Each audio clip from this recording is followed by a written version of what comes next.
I stood in the doorway, gripping the edge of the kitchen counter like it was the only thing keeping me from losing my damn mind.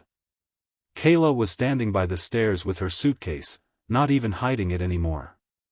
"You're going to his place?" I asked, my voice low, dangerously calm. She didn't even blink. "It's just a weekend. We need closure." Closure. That word felt like acid on my tongue. Her ex, Jason, had invited her on a romantic getaway. Yeah, she called it a friendly retreat. Thought I didn't know what was going on. But I'd already seen the texts. The late-night laughs. The changed passwords. The sudden locked phone. And now she was actually going? I stepped in front of the door. "If you walk out that door, Kayla, I promise you, you're not coming back. Not to me. Not to this house. Not to this life." She stared me down, smirked, and said, "You're being dramatic. Grow up." Then she walked right past me. I watched her get in the Uber like it was just another grocery run. I didn't say a word. Didn't chase. Didn't scream. But in my head, a switch flipped. A part of me that still wanted to believe in her? It died. And that was the beginning of the end. Because what Kayla didn't know was, I wasn't bluffing. After Kayla left that night, I didn't drink. I didn't cry. I didn't even sit down. I just stood in the silence of our house like a man freshly buried and somehow still breathing. The silence was thick. Heavy. Our place suddenly didn't feel like home anymore, it felt like a lie I'd been living in. Every photo on the wall, every piece of clothing she left behind, it all mocked me. My gut already knew she was cheating, but now I had to know, not for closure, not for revenge, but because I couldn't live another minute in uncertainty. I went to the guest room, sat down at her laptop, the one she always claimed was for work only, and cracked the password in less than 2 minutes. She was smart, sure, but not smarter than someone who'd shared her life for 7 years. The password was our anniversary. Classic. The first thing I opened was her email. And that's when the world tilted. Hundreds of messages, most deleted. But I dug into the archive folder, she didn't even bother to fully wipe it, and there they were. Emails from Jason. Some with heart emojis in the subject line. One literally said, "Can't wait to touch you again." I opened it. "Last weekend was magic. I still taste you. This trip will be our escape. Don't let him manipulate you. You deserve to be happy. With me." Attached was a picture. Kayla in lingerie. In a hotel room. That same week she told me she had a conference in Denver. I felt like throwing the laptop against the wall, but instead, I kept going. Now it was about the truth, no matter how much it would hurt. The texts were next. Her phone was with her, but I had synced her iMessages to an old MacBook in the closet years ago. I'd forgotten all about it. She had too. I powered it up. The messages started rolling in automatically. Her and Jason, they had been talking every day. Not just dirty talk, though there was plenty of that, but plans. Long-term plans. Renting a house in Florida. Taking her half of our savings. Starting fresh. One message from Jason chilled me to the core. "He won't see it coming. Don't worry. Guys like him never do." That was when something broke in me. I stood up. My hands were shaking, but not from sadness. No, I was way past that now. I was cold. Ice cold. This wasn't a fling. This wasn't just cheating. This was betrayal down to the bone, premeditated, calculated, almost enjoyed. And I realized something right there. Kayla wasn't just cheating. She was leaving me, mentally, emotionally, financially, and had been doing it piece by piece, while smiling in my face and calling me babe. That's when I remembered the Ring camera. The one she kept telling me to take down because it made her uncomfortable. I pulled it up on my phone. There she was, just a few hours ago, leaving the house. Wearing that blue dress she never wore for me anymore. Twirling her hair. Smiling. Checking herself out in the reflection of the car window before getting into Jason's silver BMW. No hesitation. No guilt. Just excitement. The kind of look a woman gives when she's about to get exactly what she wants. I paused the footage. Zoomed in on her face. I didn't recognize the woman staring back at me. This wasn't the girl I married. This wasn't my Kayla. This was someone else. A stranger. A liar. A manipulator. A damn actress who had played me for months, maybe longer. And worst of all, she was good at it. I sat down on the bed, the MacBook still glowing beside me, full of dirty little secrets.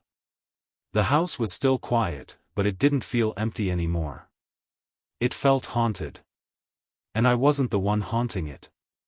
She was. Her voice still echoed in my head, "It's just a weekend. We need closure." Yeah. Closure, my ass. She was planning her escape, and I just handed her the keys. But what she didn't know. I had plans too now. And I wasn't about to let her write the ending to this story. Not without a twist. Kayla came back on Sunday night, like she had the right to just waltz back into my house like nothing happened. I was sitting in the living room, lights low, waiting.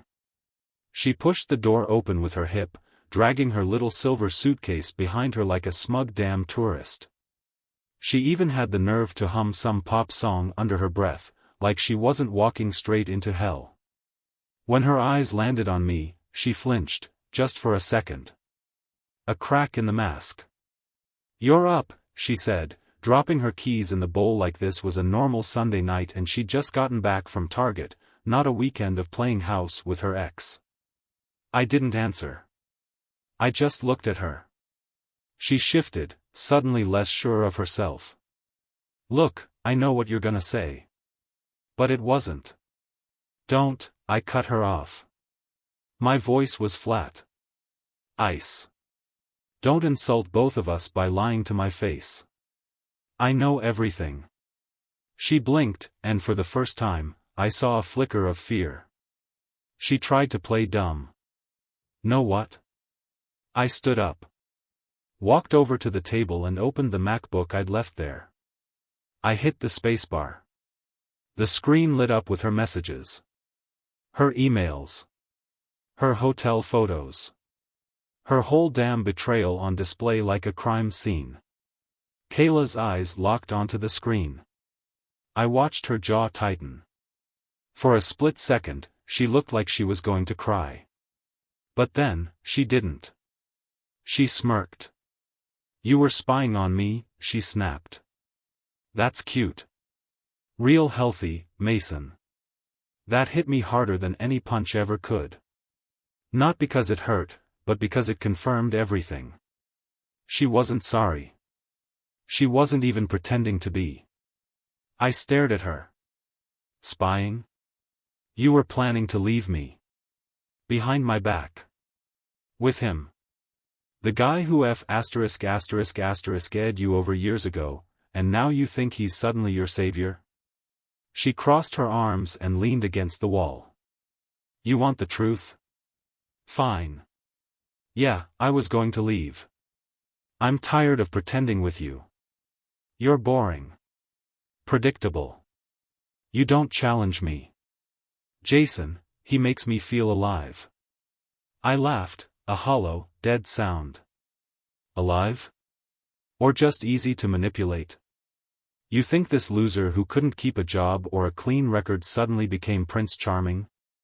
She shrugged. "At least he doesn't treat me like some fragile doll. He gets me." "Yeah," I snapped. He gets you in bed and gets you to blow our savings for some fantasy life in Florida. Good luck with that when his next arrest rolls around. Kayla rolled her eyes, like I was being dramatic again. That was her favorite line, "You're being dramatic, Mason." But I wasn't angry anymore. Not really. I was done. I froze the accounts, I said quietly.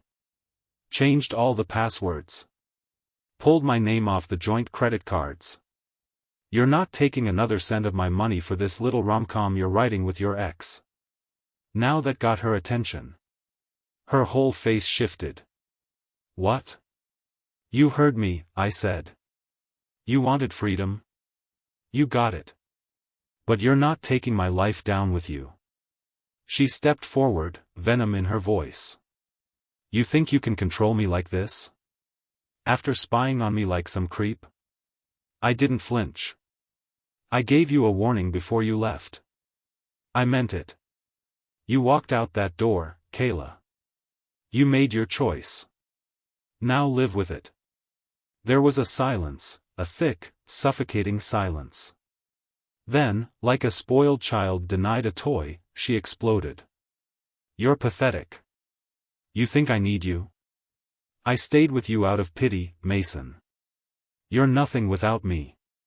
You think this house, this life, makes you a man?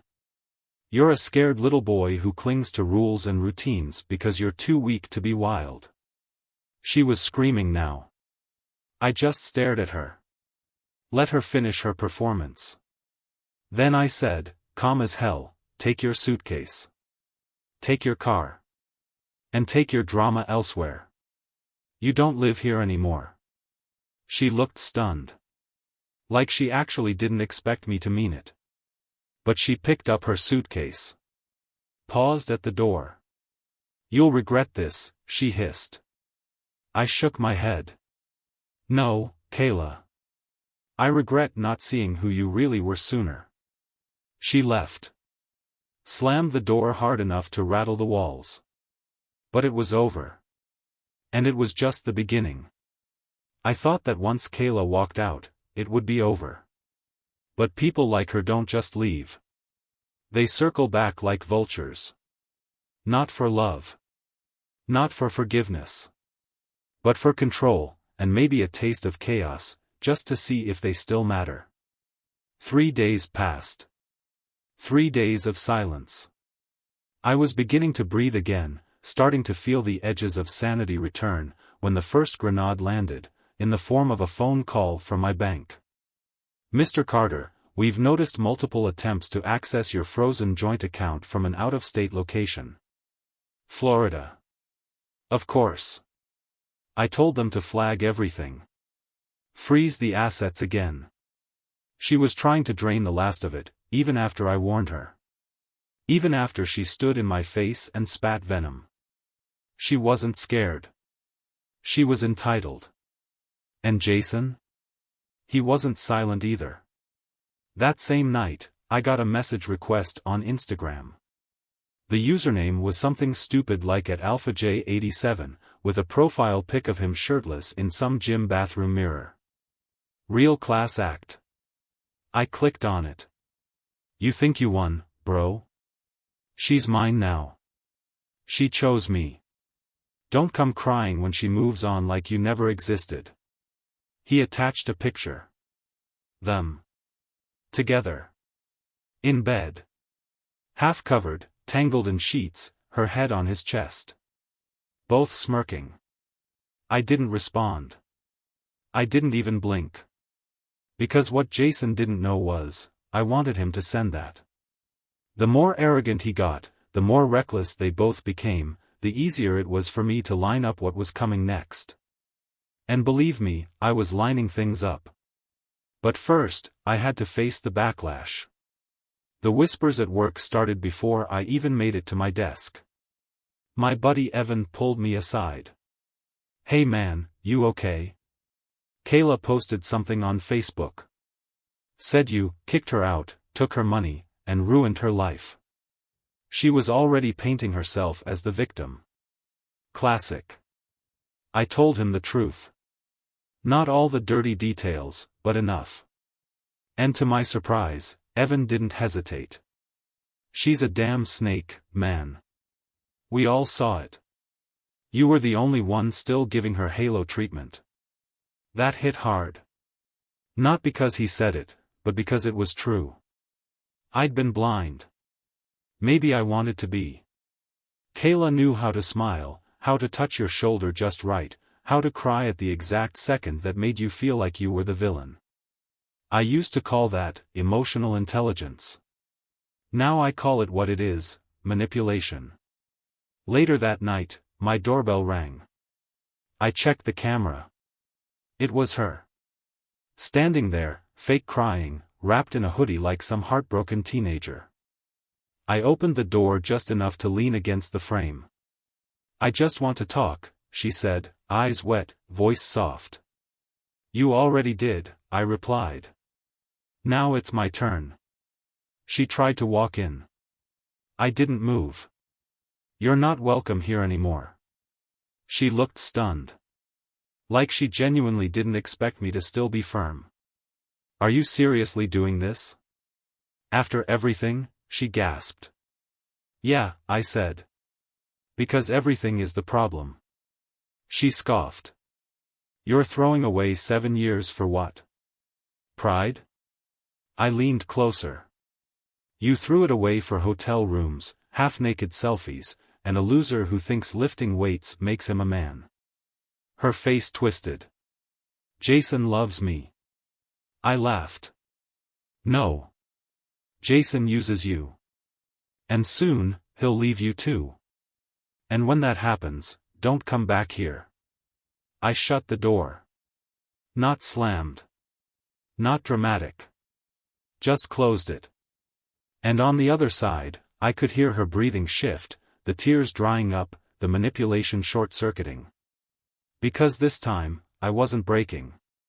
This time, she was. After she left, I sat down and pulled up the folder on my laptop titled Evidence. Emails. Texts. Receipts. Screenshots. I was building something. Not just a wall to protect myself. A case. Divorce papers were next. But not just that. Financial fraud. Asset manipulation. Infidelity documentation. I had it all. And the lawyer I'd been meeting with? She was a shark, and she loved messy cases. "Burn it to the ground," she'd told me with a smile. "And don't worry, Mason. You'll walk out of this cleaner than she ever thought possible." But I wasn't doing this for vengeance anymore. I was doing it because I finally saw who Kayla really was. And once you see the devil's face, you don't keep dancing with her. You flip the damn table and light the match. Revenge doesn't always come in flames and fists. Sometimes, it's quiet. Strategic. Surgical. And that's exactly how I played it. I wasn't going to scream at Kayla in the street. I wasn't going to punch Jason in his smug, protein-powdered jaw. That's what they would have expected. What they wanted. No, I had something else in mind, something that would hurt a hell of a lot more. I started with the job. Kayla worked at a boutique PR firm downtown. She'd bragged more than once about how her boss, a woman named Miranda, trusted her with everything. I remembered Kayla showing me sensitive documents once, NDAs, crisis management strategies, influencer contracts. She thought it made her look important. But I remembered the names. The client files. The emails she forwarded to her personal inbox so she could work from home. Well, guess what I still had access to? Her personal inbox. I printed off everything that even smelled like a breach of confidentiality and sent an anonymous package to her boss. Included a note that said, "Might want to review your employee's loyalty." She was fired within 48 hours. I didn't even have to ask. Evan called me at work, "Bro. She's losing it on Instagram. Crying in her car, talking about betrayal and toxic men and false accusations." Right. Because I'm the toxic one. But I wasn't done. Next was Jason. I didn't care that he was with her. Let him suffer her manipulation, her lies, her gaslighting, her hot and cold moods that flipped faster than a light switch. No. What I wanted was to unravel his ego. See, Jason ran this wannabe alpha male podcast where he gave advice to desperate guys who thought treating women like property was some kind of personality trait. He had sponsors. A Patreon. A cringy merch store full of shirts that said things like, Simp Slayer, and, Emotions are for the weak. Well, his sponsors? They didn't like controversy. Especially not the kind that came with screenshots of him talking about getting Kayla drunk so she'd stop being dramatic and sleep with him faster. His words, not mine. I created a burner Reddit account and posted the screenshots under a thread titled, "This alpha male influencer talks about drugging women. Here's the proof." It blew up. Within a day, 3 of his sponsors dropped him. Patreon suspended his account for community guideline violations. His merch site shut down. I got another DM that night. From Jason. "You little b******. You think this is over? You ruined my income." I responded for the first, and last, time. "No, Jason.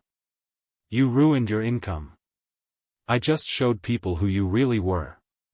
Then I blocked him. And just like that, he was gone. Kayla tried reaching out again a few days later.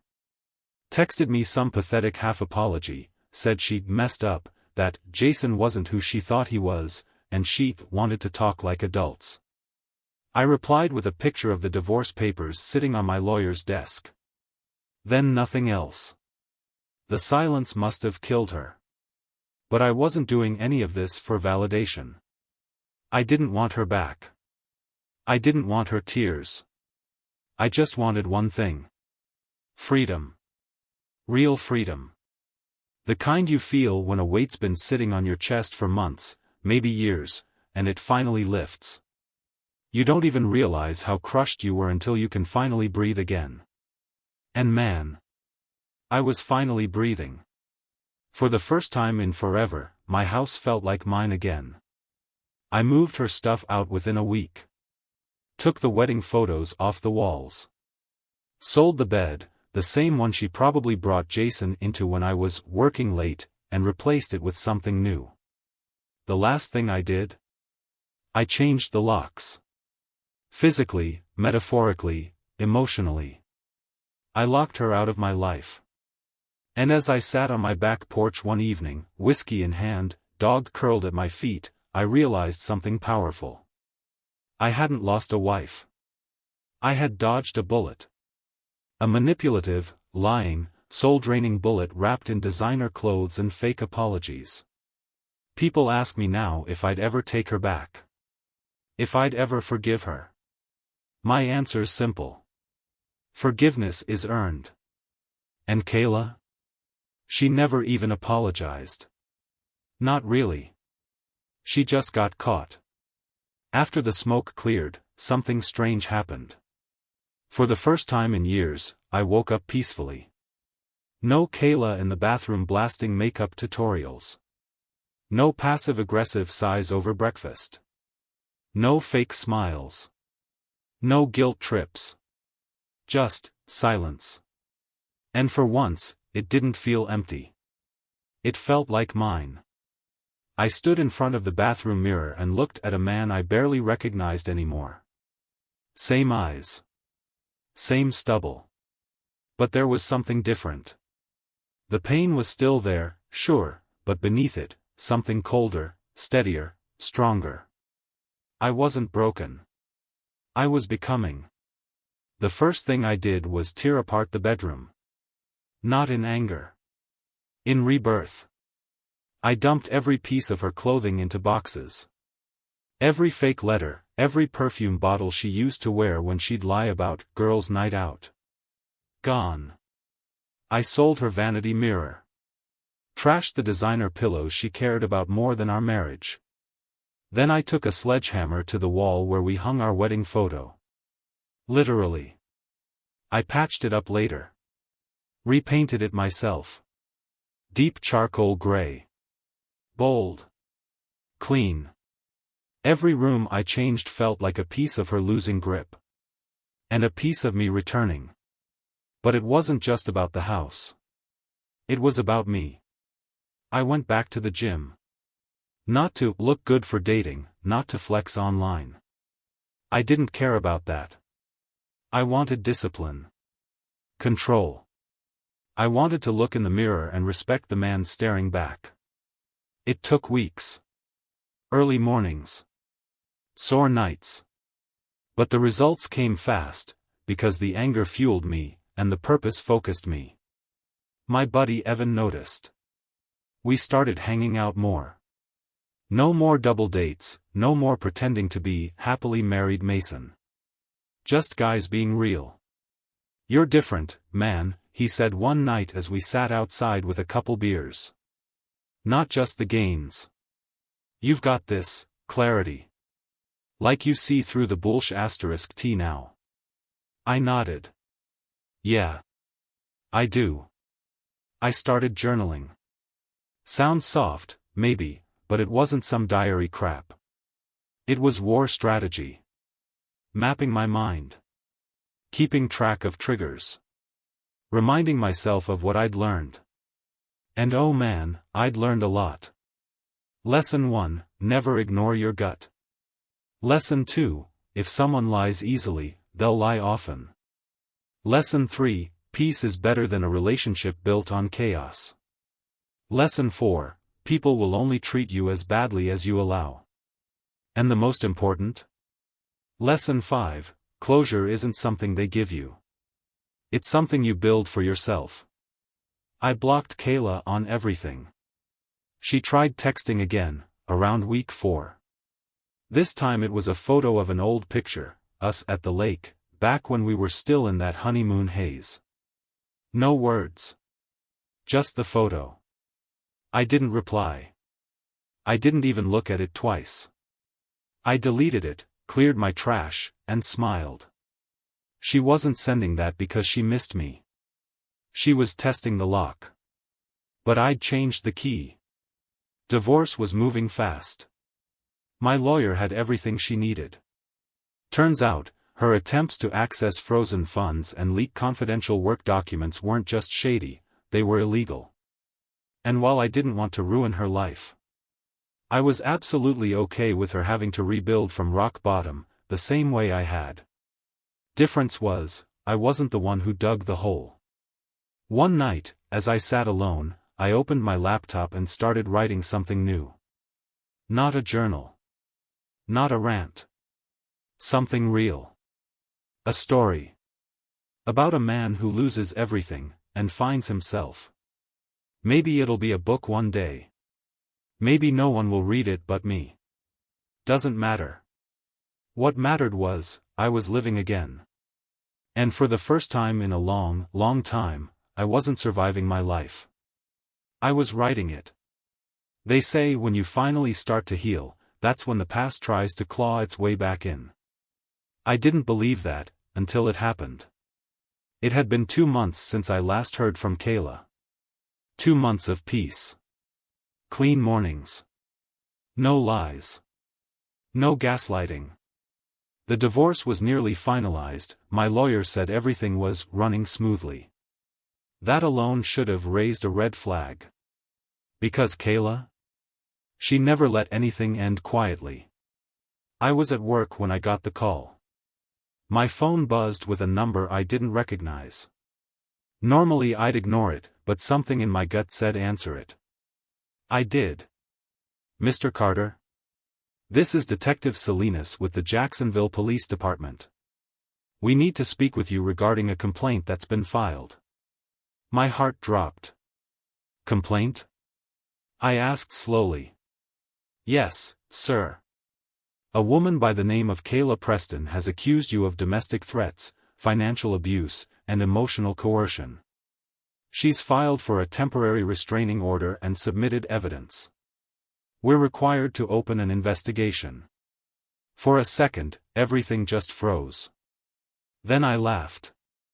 I couldn't help it. A bitter, stunned kind of laugh that sounded like it belonged to someone else. You've got to be kidding me. I'm afraid not. We'd like you to come down and answer some questions. You're not under arrest. Yet. But we need your side. I hung up and sat in my chair, staring at the wall. Kayla wasn't done. She didn't just want to leave. She wanted to win, even if she had to torch my entire life to do it. It made sense now. Why she'd gone quiet. Why she hadn't fought harder over the money. She'd been building a case. And I'd walked right into it. But the thing is, she made a mistake. She underestimated just how much evidence I had, too. I walked straight into my lawyer's office that afternoon. Slid the folder I'd been collecting since day one across the desk. Emails. Messages. Voice notes. Time-stamped screenshots. GPS data from the hotel she stayed at with Jason. Audio of her admitting she planned to take me for half if I didn't comply. My lawyer flipped through it, her mouth tightening. She really thought she could pull this stunt and walk away clean? I nodded. She doesn't know how to walk away. She only knows how to burn. We went on the offensive. Filed a counterclaim. Submitted my evidence packet. Pulled Kayla's financial records and matched them to the fake accusations she was trying to build. Most of them collapsed under basic scrutiny. The hotel receipts alone shattered her timeline. But it wasn't just about proving my innocence anymore. It was about showing who she really was. We subpoenaed text messages she'd deleted. Brought Jason in for questioning. He cracked under pressure in under an hour. Spilled everything. Told the cops how she manipulated him too, how she wanted to destroy her husband and take everything. He even admitted she planned to bait me into a reaction she could record. That text message alone? Gold. When the detective called me back in, his tone had changed. Looks like this case is shifting direction, Mr. Carter. She's not looking too credible. I said nothing. Just nodded. The fallout was nuclear. Her restraining order request. Denied. Her lawyer? Dropped her after realizing she'd doctored timestamps and falsified messages. The judge? Ordered a psychological evaluation before she'd be allowed to speak at the final divorce hearing. And me? I walked into that courtroom with a full suit, clean-shaved, and calm. She looked like a ghost, barely holding it together, trying to cry on command like she used to. It didn't work this time. The judge awarded me everything. The house. The accounts. The car. Zero spousal support. And a legal order barring her from contacting me ever again. As I left the courtroom, Kayla called out my name. I turned, just once. Her voice cracked. You were supposed to love me no matter what. I looked her in the eyes. I did. That was the problem. Then I walked out. For good. It's strange how quiet life becomes after the war ends. No more court dates. No more lawyers. No more fake tears or gaslit arguments. Just stillness. A house that finally feels like a home, even with half the furniture gone. The kind of silence that isn't empty, it's peaceful. I never thought I'd say this, but I'm grateful it all happened. Yeah, grateful. Because I see the world clearer now. I see myself clearer. Before Kayla betrayed me, I thought I had it all figured out. Steady job. House in a nice neighborhood. A wife who smiled for the photos. We looked like a dream from the outside, clean, organized, enviable. But on the inside? We were rotting. Truth is, I think I always knew. The red flags weren't subtle. They never are. But when you love someone, you become an expert at explaining things away. Her constant phone secrecy. She's just private. Her mood swings. Stress from work. The way she avoided me physically, mentally, emotionally. Just a phase. Everyone goes through them. But phases don't cheat on you with their ex and try to rob you blind. Phases don't lie to your face for months and call you controlling when you ask for honesty. No, that wasn't a phase. That was who Kayla was the whole time. And I loved her anyway. I ask myself sometimes, was I a fool? Maybe. But I was also loyal. I gave her my best. I gave her all the pieces of me, even when she didn't deserve them. That's not weakness. That's strength, the kind she'll never have. The kind Jason won't understand even if he lifts weights until he breaks his own spine. The world's full of people like them. Shiny on the outside, hollow inside. They collect people, use emotions like weapons, and leave a trail of damage wherever they go. But I learned how to spot them now. They talk a lot about loyalty, but only when it benefits them. They cry on cue, not because they're sad, but because it resets the spotlight. They'll burn down your house just to keep warm, and then ask why you left the door open. But I'm not bitter. I'm just better. Stronger. Smarter. More grounded. There was a time, not long ago, when I thought I needed Kayla. When I thought we were something sacred, unbreakable. Turns out, we were already broken. I just hadn't noticed the cracks yet. Now I go to sleep without checking her location. Without wondering why she's not answering. Without feeling like I'm in a competition with her phone for attention. I wake up early. I hit the gym. I've made new friends. Real ones, not couples Kayla approved because they were social media friendly. I've traveled more in 3 months than I did in 5 years with her. I even started writing that book. And yeah, there are nights where it still stings. When a song plays or I drive past the hotel she lied about, and something tightens in my chest. But pain is part of healing. You don't run from it. You let it teach you. Here's what mine taught me. 1. Love without boundaries is not noble. It's self-destruction. 2. Trust is earned. Not begged for. Not faked. Earned. 3. If someone makes you feel small just so they can feel big, it's time to walk. 4. Sometimes the person you need to save is you. 5. Closure isn't an apology. It's a decision. To anyone out there sitting in the middle of betrayal, wondering if it's worth holding on, hear me. It's not. You're not crazy. You're not weak. You're not overreacting. And you sure as hell don't deserve to beg someone to choose you. Let them go. Let the silence come. Let the rebuild begin. You'll find yourself again. And when you do, you'll be someone stronger than the version of you that loved them.